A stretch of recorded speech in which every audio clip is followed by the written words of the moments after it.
Assalamualaikum warahmatullahi wabarakatuh. Perkenalkan, saya Resi Ernasari, NIM 19329041 dari kelompok 9. Baiklah, saya akan menjelaskan materi yang pertama, yaitu tentang tata cara membuat RPP satu lembar. Berdasarkan Permendikbud Nomor 22 Tahun 2016 tentang Standar Proses Pendidikan Dasar dan Menengah, di mana RPP atau Rencana Pelaksanaan Pembelajaran adalah rencana kegiatan pembelajaran tatap muka untuk satu pertemuan atau lebih, di mana RPP dikembangkan dari silabus untuk mengarahkan kegiatan pembelajaran peserta didik sebagai upaya untuk mencapai kompetensi dasar atau KD. Adapun tata cara dalam pembuatan RPP satu lembar, yaitu yang pertama menyiapkan bahan ajar seperti buku guru, buku siswa, atau KKO, yaitu kata kerja operasional. Yang kedua, membuat kerangka RPP. RPP disusun berdasarkan dari Surat Edaran Nomor 14 Tahun 2019 tentang penyederhanaan rancangan pelaksanaan pembelajaran atau RPP, di mana intinya RPP harus memuat 3 komponen, yaitu tujuan pembelajaran, langkah-langkah pembelajaran, dan penilaian pembelajaran. Sedangkan komponen lainnya bisa disebut sebagai pelengkap. Contoh dari kerangka RPP yaitu yang pertama, yaitu judulnya yaitu Rencana Pelaksanaan Pembelajaran atau RPP. Selanjutnya yaitu kita bisa membuat identitas sekolah, kelas 1 semester, tema, subtema, pembelajaran, dan alokasi waktu. Selanjutnya kita bisa membuat tujuan pembelajaran, selanjutnya langkah-langkah pembelajaran, dan yang terakhir penilaian pembelajaran.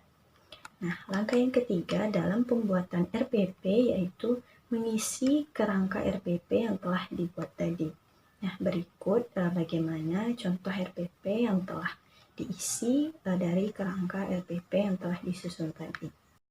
Nah, ini merupakan contoh dari kerangka RPP yang telah diisi. Yang pertama yaitu identitas sekolah, mata pembelajarannya pendidikan agama Islam, kelas 12 semester ganjil, materi pokok Quran Surah Ali Imran ayat 190 sampai 191 dan Quran Surah Ali Imran ayat 159, di mana alokasi waktunya itu 135 menit. Yang pertama itu tujuan pembelajarannya, yang kedua ada media, alat, bahan, dan sumber belajar, yang ketiga adalah langkah-langkah pembelajaran. Nah, ini merupakan contoh dari langkah-langkah pembelajaran di mana ada kegiatan pendahuluan, kegiatan inti, dan kegiatan penutup. Yang terakhir yaitu penilaian hasil belajar. Nah, itulah tata cara pembuatan RPP satu lembar. Oke, baiklah. Saya akan mencoba menjelaskan mengenai problem based learning atau bisa dikatakan model pembelajaran dengan metode berbasis masalah.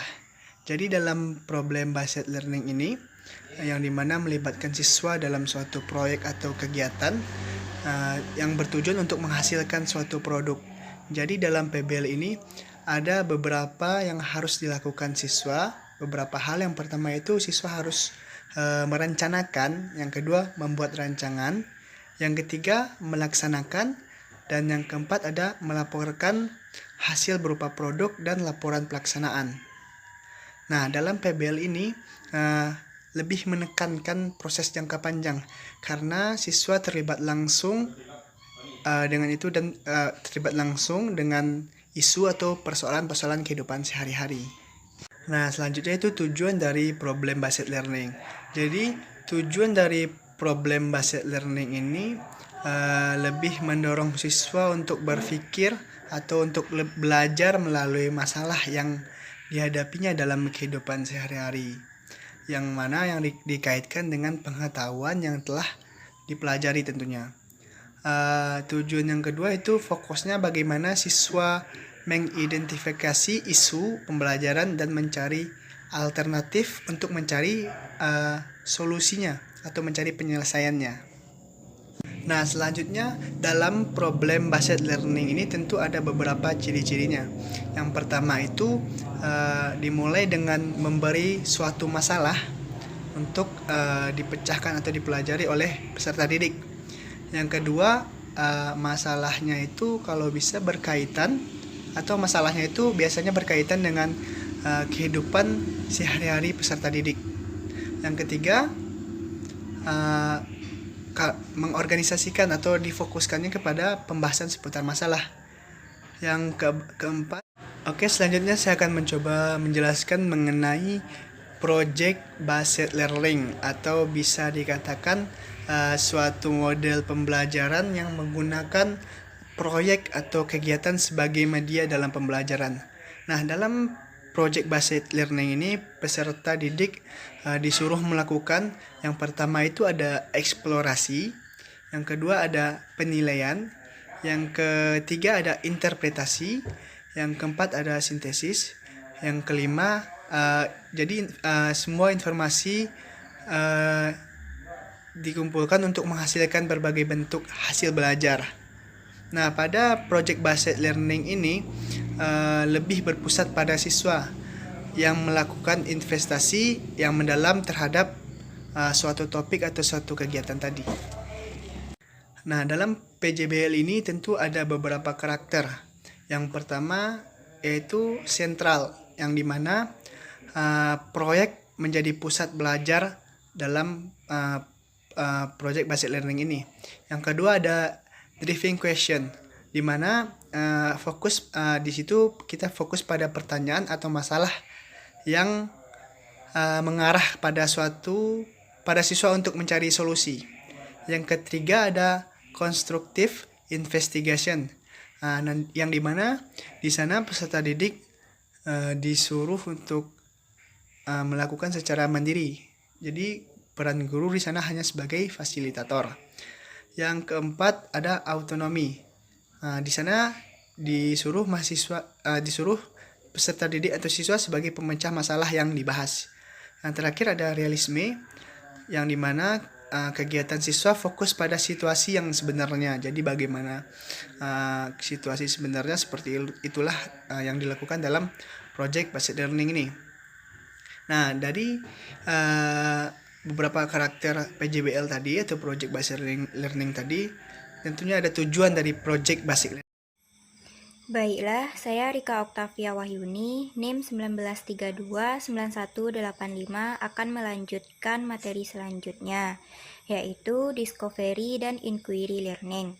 Discovery Learning merupakan suatu rangkaian kegiatan pembelajaran yang melibatkan secara maksimal seluruh kemampuan siswa untuk mencari dan menyelidiki secara sistematis, kritis, dan logis sehingga mereka dapat menemukan sendiri pengetahuan, sikap, dan keterampilan sebagai wujud adanya perubahan perilaku. Pembelajaran Discovery Learning adalah model untuk mengembangkan cara siswa belajar aktif dengan menemukan sendiri, menyelidiki sendiri, sehingga hasil yang diperoleh lebih bermakna, tahan lama, dan tidak mudah dilupakan oleh siswa tersebut. Dalam pembelajaran Discovery Learning, siswa didorong untuk menemukan sendiri dan mentransformasikan informasi yang kompleks, mengecek informasi baru dengan yang sudah ada dalam ingatannya, dan melakukan pengembangan menjadi informasi atau kemampuan yang sesuai dengan perkembangan zaman. Menurut Brunner, yang dikutip oleh Hosnan dalam buku Pendekatan Saintifik dan Kontekstual dalam Pembelajaran Abad 21, menyatakan bahwa perkembangan kognitif seseorang terjadi melalui 3 tahap yang ditentukan oleh lingkungan. Di antaranya yaitu yang pertama enaktif, yaitu pembelajaran terjadi melalui respon atau aksi-aksi terhadap suatu objek. Dalam memahami dunia sekitarnya, anak menggunakan keterampilan dan pengetahuan motorik seperti meraba, mencengkram, menyentuh, menggigit, dan lain sebagainya. Yang kedua, ikonik. Pembelajaran terjadi melalui penggunaan model-model, gambaran-gambaran, dan visualisasi verbal. Anak-anak mencoba memahami dunia sekitarnya melalui bentuk-bentuk perbandingan dan perumpamaan, dan tidak lagi memerlukan manipulasi objek-objek pembelajaran secara langsung. Yang ketiga, simbolik. Dalam tahap ini, siswa sudah mampu menggambarkan kapasitas berpikir dalam istilah-istilah yang abstrak. Dalam memahami dunia sekitarnya, anak-anak belajar melalui simbol-simbol bahasa, logika, matematika, dan lain sebagainya. Selain itu, juga ada tahapan dalam persiapan mengimplementasikan model pembelajaran discovery learning.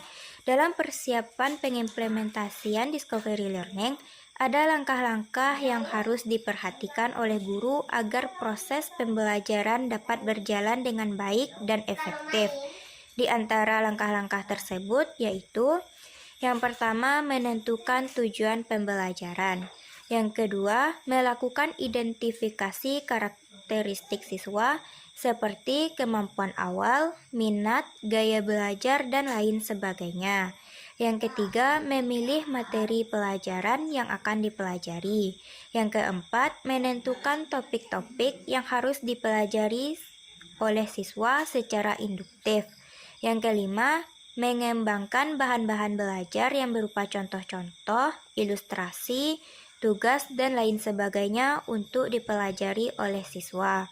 Yang keenam, mengatur topik-topik pelajaran dari yang sederhana ke yang kompleks. Yang ketujuh, melakukan penilaian agar proses dan hasil belajar siswa. Adapun dalam pelaksanaan strategi discovery learning di kelas, terdapat beberapa prosedur yang harus dilaksanakan oleh pendidik agar dalam mengimplementasikan strategi tersebut dapat terlaksanakan sesuai dengan tujuan.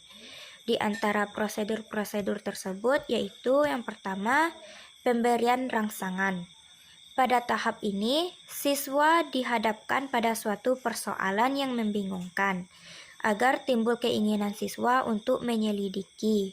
Nah, di samping itu, guru memulai pembelajaran dengan mengajukan pertanyaan, anjuran membaca buku, dan aktivitas belajar lainnya yang mengarah pada persiapan pemecahan masalah. Yang kedua, identifikasi masalah. Pada tahap ini, guru memberikan kesempatan kepada para siswa untuk mengidentifikasi sebanyak mungkin agenda-agenda masalah yang relevan dengan bahan pelajaran, kemudian menentukan hipotesis dan menganalisisnya. Yang ketiga, pengumpulan data. Pada tahap ini, guru memberikan kesempatan kepada siswa untuk mengumpulkan informasi sebanyak-banyaknya yang relevan untuk membuktikan benar atau tidaknya hipotesis tersebut. Yang keempat, pengolahan data. Pada tahap ini, informasi yang telah didapat siswa, baik melalui wawancara, observasi, dan sebagainya, kemudian ditafsirkan pada tingkatan tertentu. Yang kelima, pembuktian. Pada tahap ini, siswa melakukan pemeriksaan secara cermat untuk membuktikan benar atau tidaknya hipotesis tadi dengan temuan yang alternatif, dihubungkan dengan data hasil proses. Yang ketujuh yaitu menarik kesimpulan. Pada tahap ini, siswa menarik sebuah kesimpulan yang dijadikan prinsip, umum, dan berlaku untuk semua kejadian atau masalah yang sama, dengan memperhatikan hasil verifikasi. Selanjutnya, model pembelajaran inquiry learning. Pembelajaran inquiry menekankan pada pemecahan masalah. Pada model ini, peserta didik mengasah seluruh kemampuan untuk belajar dalam situasi proses berpikir agar peserta didik dapat menyelesaikan masalah yang dengannya dituntut secara mandiri dan percaya diri. Untuk mengungkapkan segala apa yang didapatkan dan diketahui sebagai pemecahan masalah. Inquiry merupakan perluasan proses discovery yang digunakan lebih mendalam. Inquiry berarti pertanyaan atau pemeriksaan, penyelidikan. Gulo menyatakan strategi inquiry berarti suatu rangkaian kegiatan belajar yang melibatkan secara maksimal seluruh kemampuan siswa untuk mencari dan menyelidiki secara sistematis, kritis, logis, analitis, sehingga mereka dapat merumuskan sendiri penemuannya dengan penuh percaya diri. Sasaran utama kegiatan pembelajaran inquiry yaitu yang pertama, keterlibatan siswa secara maksimal dalam proses kegiatan belajar. Yang kedua, keterarahan kegiatan secara logis dan sistematis pada tujuan pembelajaran. Dan yang ketiga, mengembangkan sikap percaya diri siswa tentang apa yang ditemukan dalam proses inquiry. Selain itu, juga ada prinsip-prinsip pembelajaran inquiry. Yang pertama, berorientasi pada pengembangan intelektual. Tujuan utama dari strategi pembelajaran inquiry adalah pengembangan kemampuan berpikir. Dengan demikian, strategi pembelajaran ini selain berorientasi pada hasil belajar, juga berorientasi pada proses belajar. Oleh karena itu, kriteria keberhasilan dari proses pembelajaran bukan ditentukan oleh sejauh mana peserta didik mampu menguasai materi pelajaran, tetapi sejauh mana peserta didik beraktivitas mencari dan menemukan sesuatu. Yang kedua, prinsip interaksi, yaitu proses pembelajaran pada dasarnya adalah proses interaksi, baik interaksi antara peserta didik maupun interaksi antara peserta didik dengan guru, bahkan interaksi antara peserta didik dengan lingkungan sekitarnya. Pembelajaran sebagai proses interaksi berarti menempatkan guru atau pendidik bukan sebagai sumber belajar, melainkan sebagai fasilitator atau pengatur lingkungan maupun pengatur interaksi itu sendiri. Yang ketiga, prinsip bertanya. Tugas utama guru dalam menerapkan strategi ini adalah menjadi penanya yang baik bagi peserta didik. Artinya, bagaimana upaya yang harus dilakukan guru agar peserta didik menjadi kritis, kemudian melontarkan pertanyaan-pertanyaan yang tajam. Di sisi lain, guru juga harus menjadikan peserta didik penjawab yang baik. Dengan demikian, pertanyaan dari peserta didik yang satu dijawab oleh peserta didik yang lain, kemudian dilengkapi oleh guru. Yang keempat, prinsip belajar untuk berpikir. Belajar bukan hanya mengingat sejumlah fakta, tetapi belajar adalah proses berpikir, yakni proses mengembangkan potensi seluruh otak, baik otak kiri maupun otak kanan, baik otak reptil atau limbik, maupun otak neokorteks. Dengan demikian, pembelajaran inquiry merupakan pemanfaatan dan penggunaan otak secara maksimal. Yang kelima, prinsip keterbukaan. Belajar adalah suatu proses mencoba berbagai kemungkinan.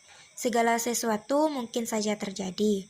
Oleh karena itu, anak perlu diberikan kebebasan untuk mencoba sesuai dengan perkembangan kemampuan logika maupun nalarnya.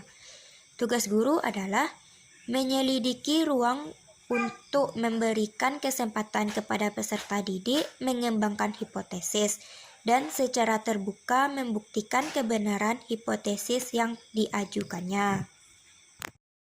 Assalamualaikum warahmatullahi wabarakatuh. Perkenalkan, nama saya Rahmi dengan NIM 1932939. Di sini saya akan menjelaskan cara membuat penilaian psikomotor dan afektif dalam pembelajaran SMA, SMK, dan MA. Penilaian ranah afektif. Mengukur atau menilai ranah afektif terkadang menjadi suatu yang membingungkan. Jadi, ranah afektif itu mencakup watak perilaku manusia seperti perasaan, sikap, minat, emosi, atau nilai. Menurut Popham tahun 1995, ranah afektif sangat menentukan keberhasilan belajar seseorang.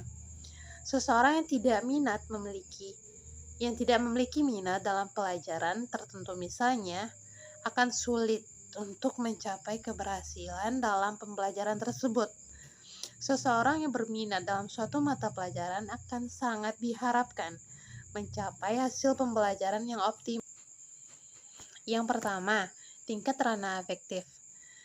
Menurut Cradwell tahun 1961, tingkatan ranah afektif itu ada 5, yaitu yang pertama, tingkat menerima atau receiving, di mana pada tingkat receiving ini, peserta didik memiliki keinginan memperhatikan suatu fenomena khusus atau stimulus, misalnya kelas, kegiatan, masuk buku, dan sebagainya. Yang kedua, tingkat menanggapi atau responding, di mana pada tingkat ini merupakan partisipasi aktif dari peserta didik sebagai sebagian dari perilakunya. Pada tingkatan ini, peserta didik tidak hanya memperhatikan fenomena khusus, tetapi juga bereaksi. Yang ketiga, tingkat menghargai atau valuing. Pada tingkatan ini melibatkan penentuan nilai atau sikap yang menunjukkan derajat internalisasi dan komitmen. Derajat rentangnya mulai dari menerima suatu nilai, misalnya keinginan untuk meningkatkan keterampilan, sampai pada tingkat komitmen. Yang selanjutnya yaitu tingkat organisasi atau organization. Pada tingkatan ini, nilai satu dengan nilai yang lain dikaitkan. Konflik antar nilai diselesaikan dan mulai membangun sistem internal yang konsisten. Yang terakhir yaitu tingkat karakteristik atau characterization. Pada tingkatan ini adalah tingkatan yang paling tertinggi pada tingkat ranah afektif. Pada tingkatan ini peserta didik memiliki Pada tingkatan ini, peserta didik memiliki sistem nilai yang mengendalikan perilaku sampai pada waktu tertentu hingga terbentuk gaya hidup. Selanjutnya yaitu skala instrumen penilaian afektif. Yang pertama, instrumen sikap. Karena sikap merupakan kecenderungan merespon secara konsisten, baik menyukai atau tidak menyukai sesuatu. Instrumen sikap bertujuan untuk mengetahui sikap peserta didik terhadap suatu objek. Misalnya kegiatan sekolah. Sikap itu bisa berupa sikap positif, juga bisa berupa sikap negatif. Definisi operasional sikap adalah perasaan positif atau negatif terhadap suatu objek. Objek dapat berupa kegiatan atau mata pelajaran. Cara yang mudah untuk mengetahui sikap peserta didik adalah melalui kuesioner.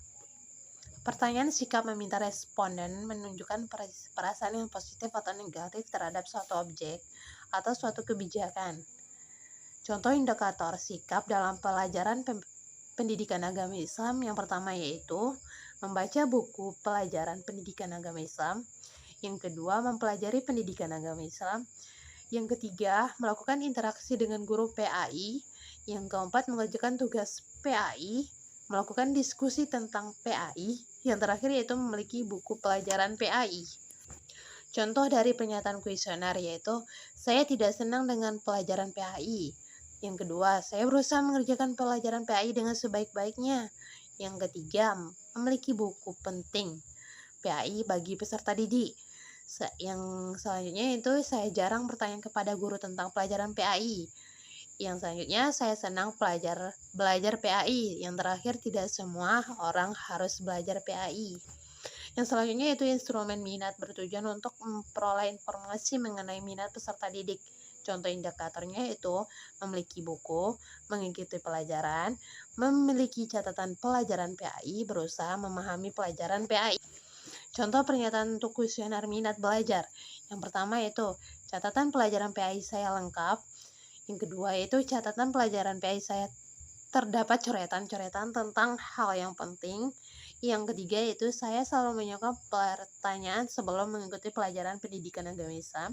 Yang keempat yaitu saya berusaha memahami mata pelajaran pendidikan agama Islam. Yang terakhir yaitu saya senang mengerjakan soal pendidikan agama Islam. Baiklah, cukup penjelasan dari saya. Terima kasih. Wassalamualaikum warahmatullahi wabarakatuh.